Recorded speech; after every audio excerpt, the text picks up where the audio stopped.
Bonjour, je suis Sylvie de la Société d'histoire de Mascouche. Alors, on continue nos petites marches dans différents quartiers de Mascouche. Aujourd'hui, nous sommes sur l'avenue des Ancêtres. On parlera de la place de Colville, du croissant Georges Delfosse, de la bibliothèque Bernard Patnaud et du centre CHSLD de la Vigie Yves Blais. Là, vous allez me dire, attendons, Sylvie, coudonc, on parle des rues en toponymie, mais c'est pas juste ça, la toponymie. Ça peut être aussi le nom d'une région, d'un village, d'une rivière, d'un immeuble. C'est tout ça. Allons-y.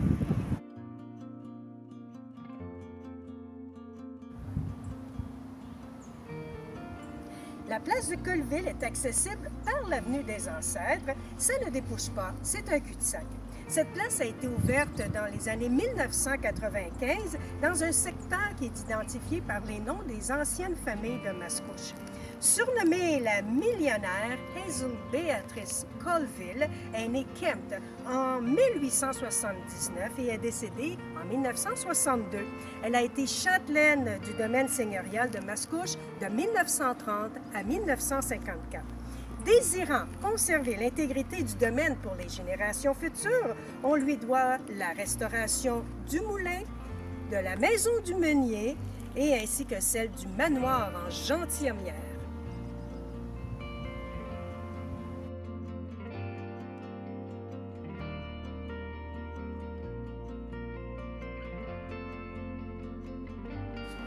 Le croissant Georges Delfosse est disponible et accessible à partir de l'avenue des Ancêtres.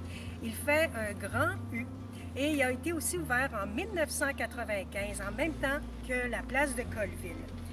Georges Delfosse est né ici, à Mascouche, en 1869 et est décédé à Montréal en 1939.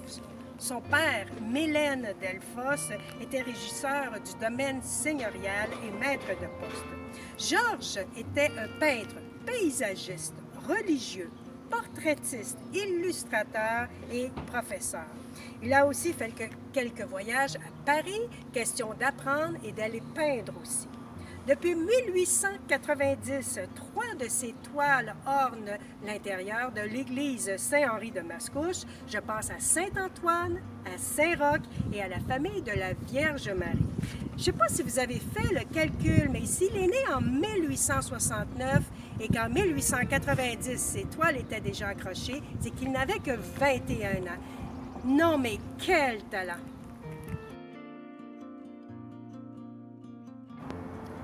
La bibliothèque municipale Bernard Patnaud est située entre l'école secondaire Le Prélude et la salle du conseil municipal de Mascouche à l'adresse 3015 avenue des Ancêtres. Bernard Patnaud est né en 1931 et est décédé en 2011. Il a été professeur et commerçant. Il était très impliqué au niveau de la commission scolaire, de la chambre de commerce, la caisse populaire et finalement, il a été maire de Mascouche de 1983 à 1991.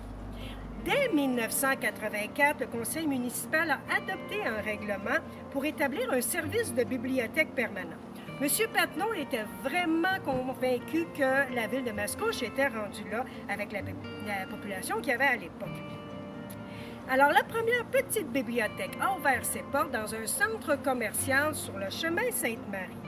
Et en 1990, la ville de Mascouche a demandé au ministère de la Culture une subvention pour sa construction, mais ce sera sous le mandat du maire Richard Marcotte qu'on assiste à l'inauguration en décembre 1999. M. Patnaud était un ardent défenseur de la culture en dotant la ville d'une bibliothèque. C'est pour cela qu'en 2015, nous avons décidé d'appeler cette bibliothèque Bernard Patnaud. Non loin d'ici, dans le même quartier, il y a la rue Patnaud et c'est pas le même. C'est son oncle, Donat Patnaud, qui sera maire de Mascouche dans les années 1940-50.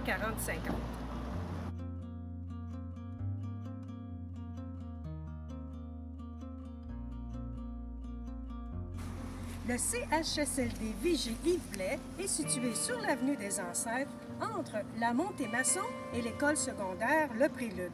C'est un centre d'hébergement et de soins de longue durée qui a une capacité de 99 résidents en perte d'autonomie physique ou cognitive. Pourquoi le mot Vigie? À cause du nom de l'entreprise propriétaire Vigie Santé. Cette entreprise familiale existe depuis près de 40 ans et possède 15 centres à travers la province de Québec.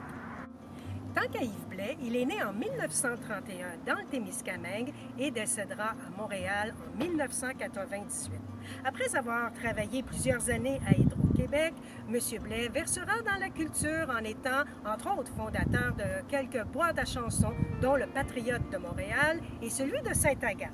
Puis, c'est l'appel de la politique. Il est un fervent souverainiste, un communicateur extraordinaire. Il défend avec ardeur les organismes communautaires de son milieu et il a acquis une énorme popularité auprès de ses électeurs. La défense du français et de la culture québécoise étaient deux de ses chevaux de bataille. Devenu péquiste de Terrebonne puis de Masson, il est décédé d'une crise cardiaque durant la campagne électorale de 1998 à l'âge de 67 ans.